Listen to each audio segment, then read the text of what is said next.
Hi guys, good morning. Kakagising ko lang. And after 5 days work, it's my day off na. So, ano bang gagawin ko for today? Actually, dahil may pagka-OC tayo, susulat talaga ako ng mga dapat kong gawin during my days off.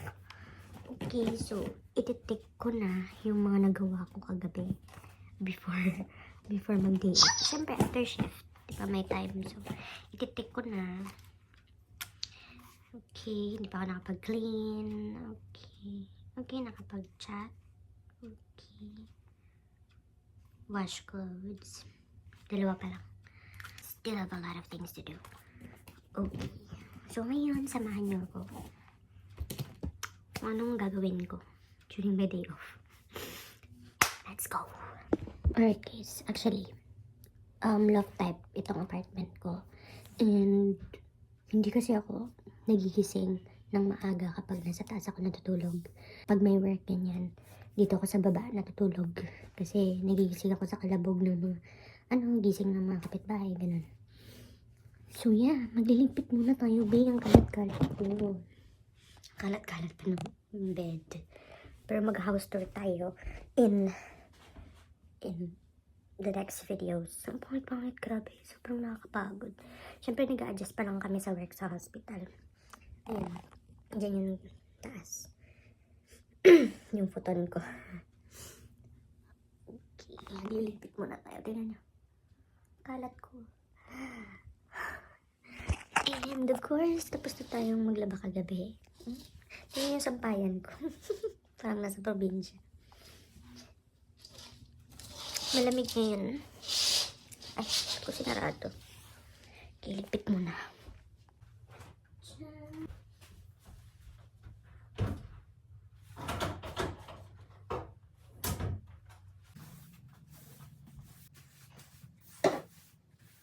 Pasensya na talaga kayo. Gising ko lang. Pangit-pangit. Pangit naman talaga. In Japan, guys, Japan has a very unique mop. Nagamit sila ng wipes. Disposable wipes. And yung pinakagusto ko, binibili ko lang po sa Daiso. Ito kasi siya. Magkahiwalay to. Hiwalay ko siyang binili. Isa lang yung bibilihin mong ganito. Bili ka na ng mop at bili ka na rin ito. Kasi natatanggal to. Diba? Tapos ka nang magwalis. Ngayon, mag-mop ka naman. Tapos mura lang. Tignan ka magkano lang. 100 or 200 yen. So, yan. Ito na siya. Tingnan. And, paano mo ilalagay? Ito? Okay, ito na. Yan ang top of the wipes.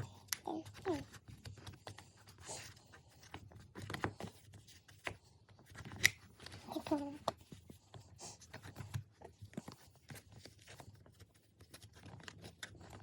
Madinit ito.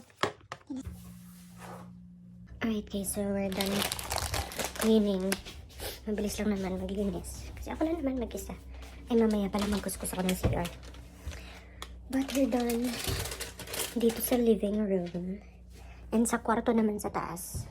Malinis naman yun. Nalinis naman ako ng isang araw.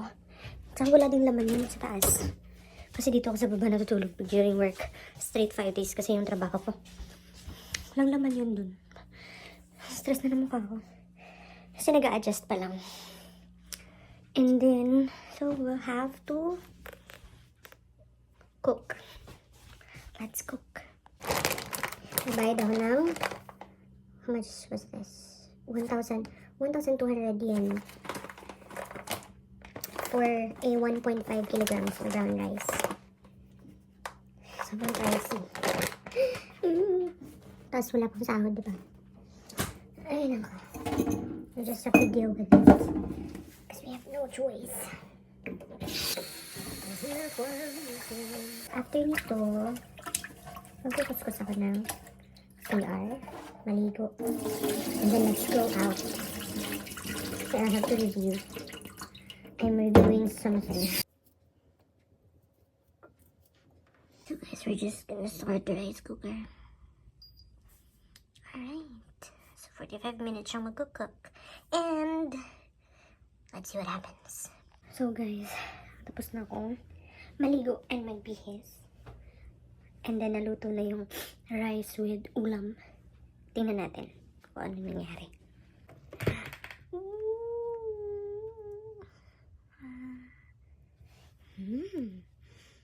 Smells good. We'll just leave it here muna.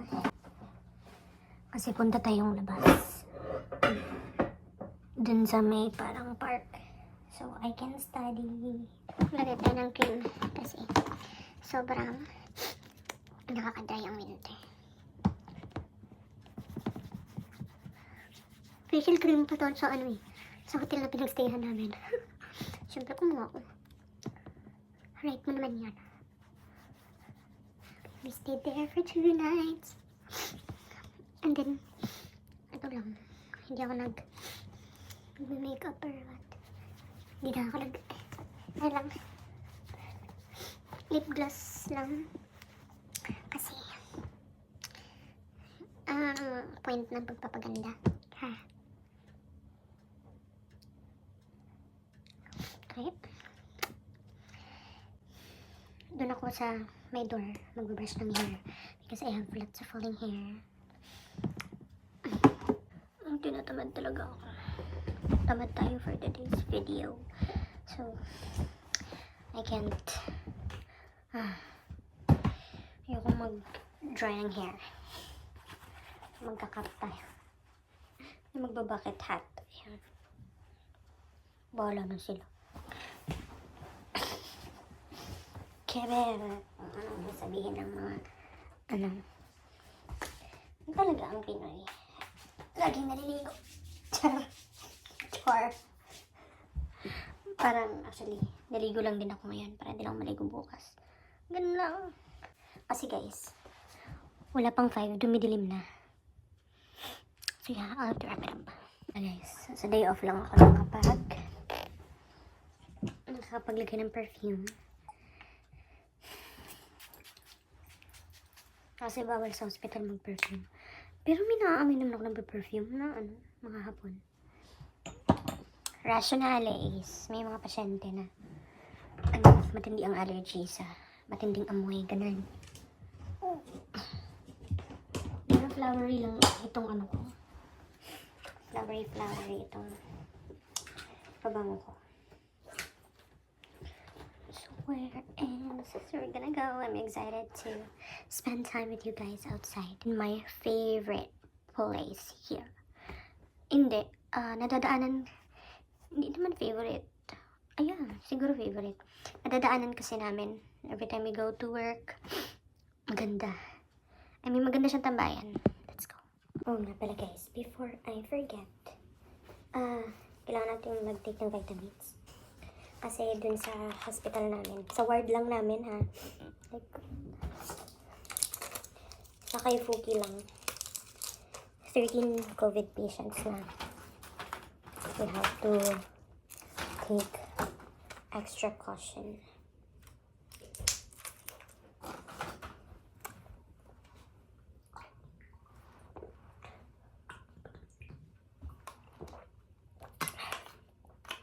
Magdala tayo ng snacks and water.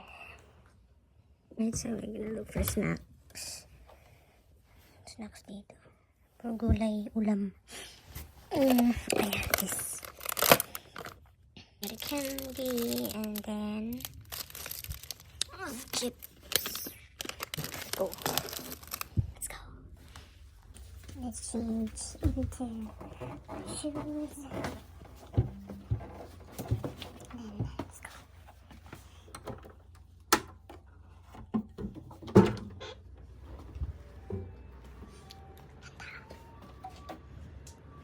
Lock muna natin.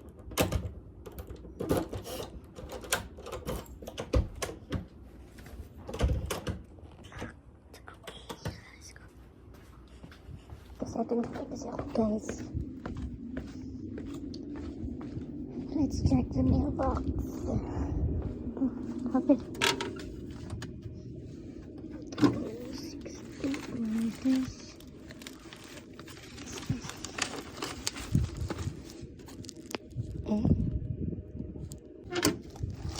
Let's just check this later. I don't know what this is, guys. Maglalakad tayo. Papunta dun sa may park. Maganda dun pag spring. Kasi mga sakura yung mga magbo-bloom soon. Tahimik talaga ng Japan. Kulang mag-isa dito, naglalakad oh. Ayan sila guys, nakatambay lang, diba? Tambay lang sila. Nanay at tatay Charlie. And then, ako dun pa ako sa unahan. Habang may araw pa. Kasi alas 3 pa lang ngayon ng hapon. O mga 4:30 na. Medyo dumidilim na.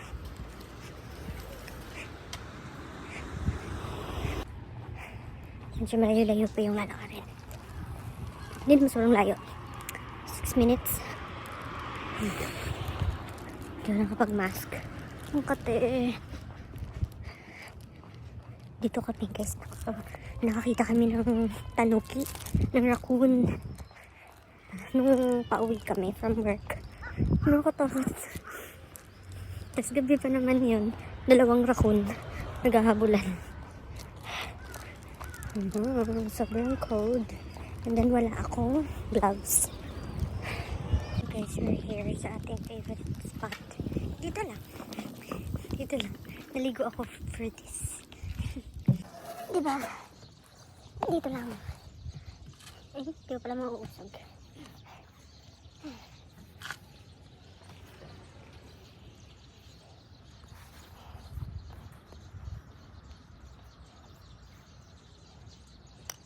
Dito lang ako to study. Let's go. I'm ready to study. I have my notebook.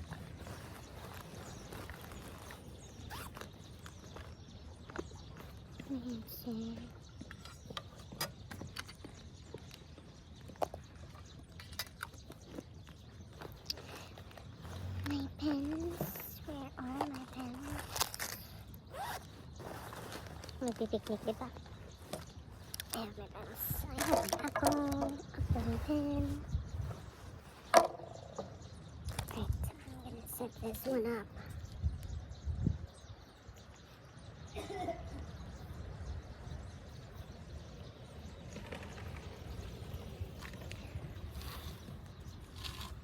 Ay, nakalimutan ko yung para makatayo yung phone ko. Cellphone holder.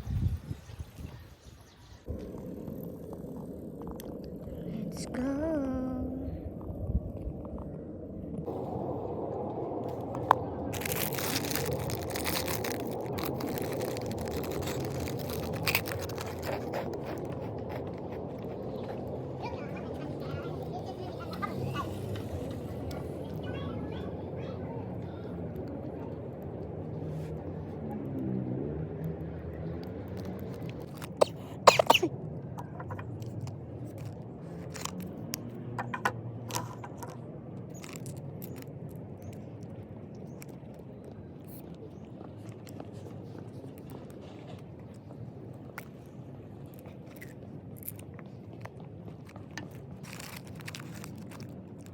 Guys, ang bilis. Nag-alas 5 na.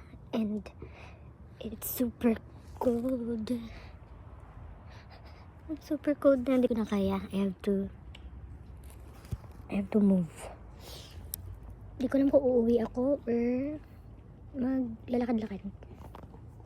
Sige, stop ko muna ang pag-study. Kasi guys, ang dami ng taong nakapaligid dito. Okay lang naman. Kasi sobrang sobrang lamig na. Ang sakit na ng kamay ko. Gusto ko kasi dito kasi nag-enjoy akong mag-study while nakakita ng mga tao. Madalim na rin guys. So guys, I have decided to go home na lang. Kasi sobrang lamig talaga. Ang sakit sa kamay. Wala akong gloves. And sakit sa ulo. Ang higit ng aso. Ang sakit sa likod. Di ko maintindihan. Let's just go home. At the altar. So guys, I stopped in Family Mart to buy bread. And yeah, I guess that's about it. Yun lang yung day off ko. That's how I spent my day off for this week. And let's see kung kailan tayo makakapag apartment tour. Sorry, next time. Bye!